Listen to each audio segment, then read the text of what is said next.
Hello, today we're going to continue our story of Midrash Tanakh and Quran, the true origin of the Quran. Second part. Proof that the Midrash was a rabbinical creation.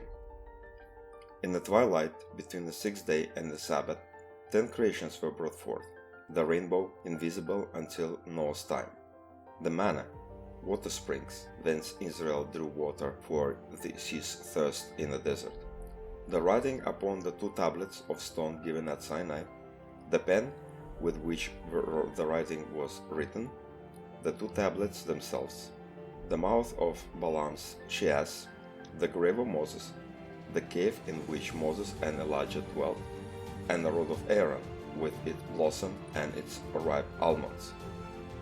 When the Sabbath appeared before God as Adam's defender, and he spoke, O Lord of the world, during the 6 working days no creature was slain.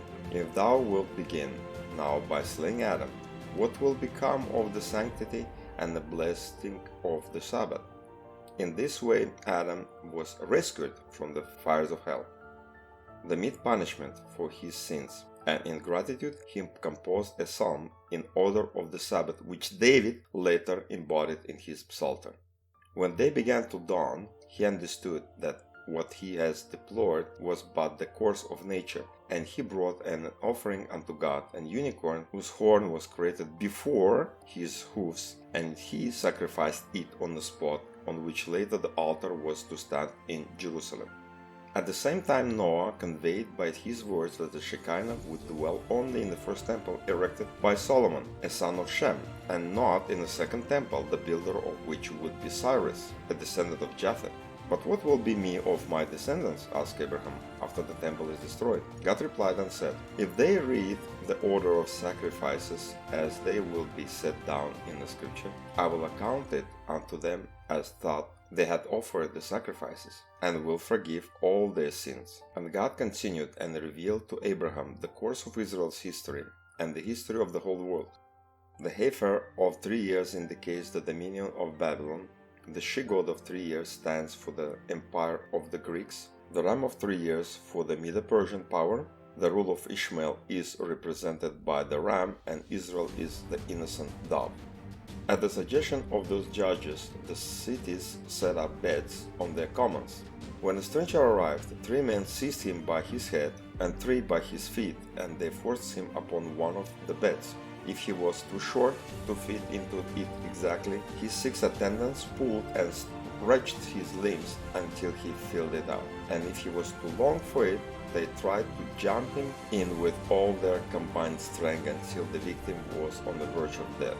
His outcries were met with the words, Thus will be done to any man that comes into our land. That sounds like bed of Procrutus from the ancient mythology, is what it said. Procrutus, in Greek legend, a robber dwelling somewhere in Attica, in some versions in the neighborhood of Eleusis. His father was said to be Poseidon. Procrutus had an iron bed on which he compelled his victims to lie. Here, if a victim was shorter than the bed, he stretched him by hammering or racking the body to fit. Alternatively, if the victim was longer than the bed, he cut off his legs to make the body fit the bed length. In either event, the victim died. Ultimately, Procrutus was slain by his own method by the young Attic hero Theseus, who as a young man slayed robbers and monsters whom he encountered while traveling from Trozer to Athens. As a witness and the perpetual sight that the well belonged to him, Abraham set aside 7 sheep, corresponding to the 7 Noachim laws binding upon all men alike.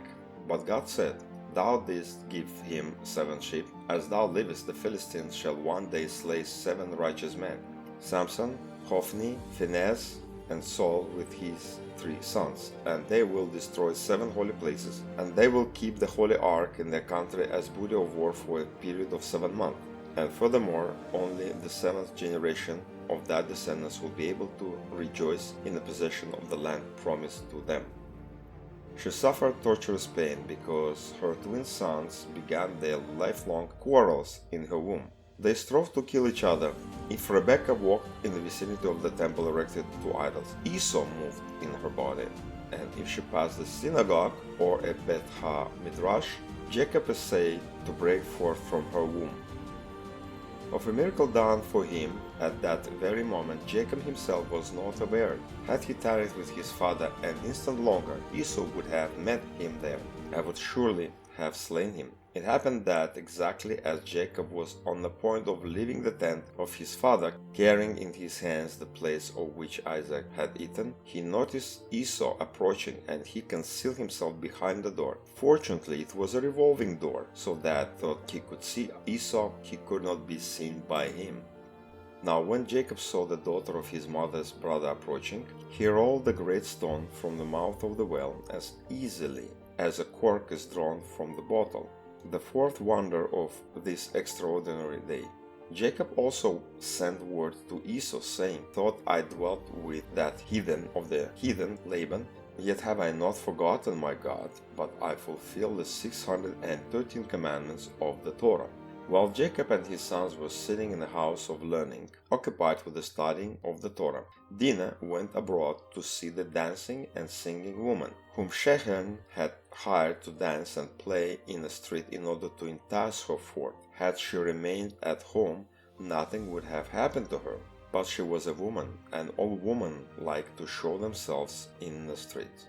In this vision, God confirmed the change of his name from Jacob to Israel, promising by the angel with whom he had wrestled on entering the Holy Land, that finally God revealed to him he would be the last of the three with those names. The name of God will appear united. For God is called only the God of Abraham, the God of Isaac, and the God of Jacob, and never the God of anyone else. In talking of this revelation from God, Jacob set up a pillar of stone, and he poured out a drink offering thereon. As in a later day, the priests were to offer libations in the temple on the Feast of Tabernacle, and the libation through the Jacob at Bethel was as much as all the waters of the Sea of Tiberias. Benjamin answered, Thy servant also is skilled in all wisdom, which my father has taught me. He then looked upon the astrolabe, and to his great astonishment he discovered by the aid of it that he who was sitting upon the throne before him was his brother Joseph. Astrolabes have been traced to the 6th century AD, and they appear to have come into the wide use from the early Middle Ages in Europe and the Islamic world by about the mid-15th century. Astrolabes were adopted by mariners and used in celestial navigation. The so-called mariner's astrolabe was later supplanted by sextants. Here how it looks. In this short video, I combine few of many proofs that the Midrash was a rabbinical creation after the time of Jesus.